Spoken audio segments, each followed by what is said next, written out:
വിഷുഫലത്തിൽ നമ്മൾ പറയുന്നത് കർക്കിടകക്കൂറുകാരെ കുറിച്ചിട്ടാണ്. കർക്കിടകക്കൂറ് എന്ന് പറയുമ്പോൾ പുണർതം, പൂയം, ആയില്യം, പുണർതത്തിൻ്റെ കാല്, പൂയം, ആയില്യം ചേർന്ന് 2.25 നക്ഷത്രം ചേർന്നതാണ് കർക്കിടകക്കൂറ്. കർക്കിടകക്കൂറുകാർക്ക് ഈ വിഷുഫലം ഇങ്ങനെ ഇരിക്കുമെന്നുള്ള സൂചനകളാണ് ഈ ഒരു സമയത്ത് നമ്മൾ പറയാൻ ആഗ്രഹിക്കുന്നത്. അപ്പോൾ ഓം ഗംഗണപതേ നമഃ. ഇന്ന് നമ്മൾ ചിന്തിക്കുന്ന വിഷയം വിഷുഫലത്തെക്കുറിച്ചിട്ടാണ്.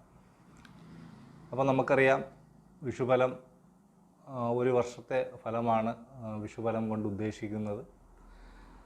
2024 ഏപ്രിൽ 14 മുതൽ 2025 ഏപ്രിൽ 14 വരെ നീണ്ടു നിൽക്കുന്ന ഒരു വർഷത്തെ കാലയളവാണ്. അപ്പോൾ ഓരോ കൂറുകാർക്കും എന്തൊക്കെ ഫലങ്ങളാണ് ഈ വിഷുഫലമായിട്ട് നമ്മൾ ഈ വർഷം അനുഭവിക്കാൻ പോകുന്നത് എന്നുള്ളത് അറിയാൻ എല്ലാവർക്കും ആഗ്രഹം ഉണ്ടാകും. അപ്പോൾ പൊതുവെ ഒരു നല്ല കാലഘട്ടമായിട്ടാണ് ഈ ഒരു വർഷം പുണർതം, പൂയം, ആയില്യം നക്ഷത്രക്കാർക്ക് കാണുന്നത്. പ്രശസ്തി ഉണ്ടാകും, ജോലിയിൽ ഉയർച്ച, സ്ഥാനങ്ങളിൽ ട്രാൻസ്ഫറോടുകൂടി, പ്രൊമോഷനോടുകൂടിയുള്ള ട്രാൻസ്ഫറൊക്കെ വരാനുള്ള സാധ്യതയുണ്ട്.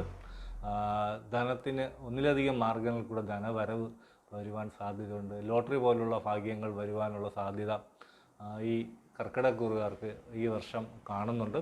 അതുപോലെ തന്നെ അവർക്ക് വിവാഹം നടക്കാത്തവരാണെങ്കിൽ വിവാഹകാലമാണ്. സന്താനങ്ങളില്ലാത്തവർക്കാണെങ്കിൽ സന്താനങ്ങൾ ഉണ്ടാവുകയും അതിൽ മാനസികമായിട്ടൊക്കെ വളരെ സന്തോഷം ഉണ്ടാകുന്ന ഒരു കാലഘട്ടമായിട്ടും ഈ ഒരു വർഷം കാണുന്നുണ്ട്.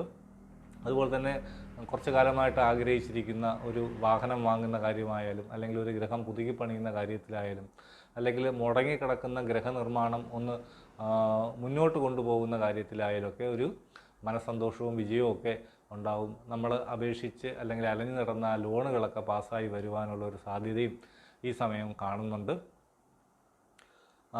സ്ത്രീജനങ്ങൾക്കോ സന്താനങ്ങൾക്കോ ചെറിയ രോഗദുരിതങ്ങൾ ഈ നക്ഷത്രക്കാരിൽ വരുവാനുള്ള സാധ്യത കാണിക്കുന്നു. എന്നിരുന്നാലും ഈശ്വരാനുഗ്രഹം ഉള്ളതുകൊണ്ട് നമുക്ക് വേണ്ട സമയത്തുള്ള ചികിത്സകളൊക്കെ കൊണ്ട് ആ പ്രയാസങ്ങളൊക്കെ മാറിപ്പോകും എന്നും കാണുന്നുണ്ട്.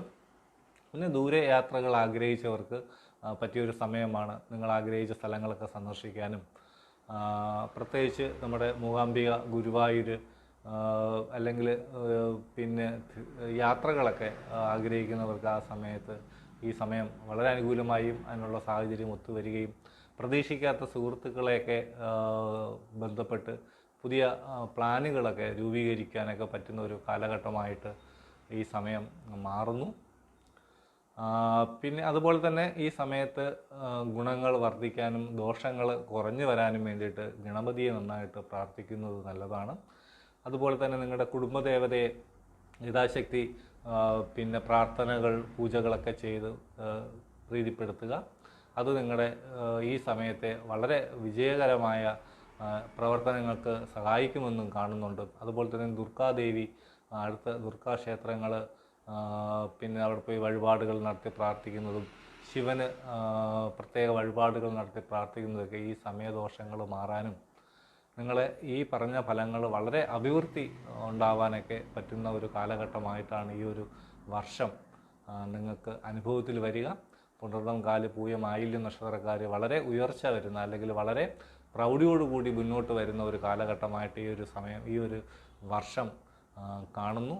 അപ്പം നിങ്ങളുടെ വിലയേറിയ അഭിപ്രായങ്ങൾ, അല്ലെങ്കിൽ ഈ നക്ഷത്രക്കാരെങ്കിലും ഉണ്ടെങ്കിൽ, ഇത് കേൾക്കുന്നുണ്ടെങ്കിൽ നിങ്ങൾ തീർച്ചയായിട്ടും ആ കമൻറ്റ് ബോക്സിൽ നിങ്ങളുടെ അഭിപ്രായം ഉണ്ടാവുക. കഴിഞ്ഞ കുറച്ച് കാലമായിട്ട് കുറച്ച് സാമ്പത്തിക ബുദ്ധിമുട്ടുകളും കടബാധ്യതകളും, അല്ലെങ്കിൽ കുറച്ച് പ്രയാസങ്ങളും, ജോലി സ്ഥലത്ത് ഒരു സ്ഥിരതയില്ലായ്മയൊക്കെ അനുഭവിച്ചു കൊണ്ടിരുന്നവർക്ക് അതെല്ലാം മാറി ഈ സമയം വളരെ അനുകൂലമായിട്ട് വരുമെന്നുള്ളത് ഉറപ്പിച്ചു പറയുന്നു. അപ്പോൾ ഇത് കേൾക്കുന്നവരെ തീർച്ചയായിട്ടും നിങ്ങൾ എൻ്റെ കമൻറ്റ് ബോക്സിൽ നിങ്ങളുടെ അഭിപ്രായങ്ങൾ രേഖപ്പെടുത്തുക. പിന്നെ ഏതെങ്കിലും തരത്തിലുള്ള സംശയങ്ങളുണ്ടെങ്കിൽ എൻ്റെ ഈ നമ്പറിൽ നിങ്ങൾക്ക് കോൺടാക്റ്റ് ചെയ്യാവുന്നതാണ്. അപ്പോൾ തീർച്ചയായിട്ടും അതിനുള്ള മറുപടി ലഭിക്കും.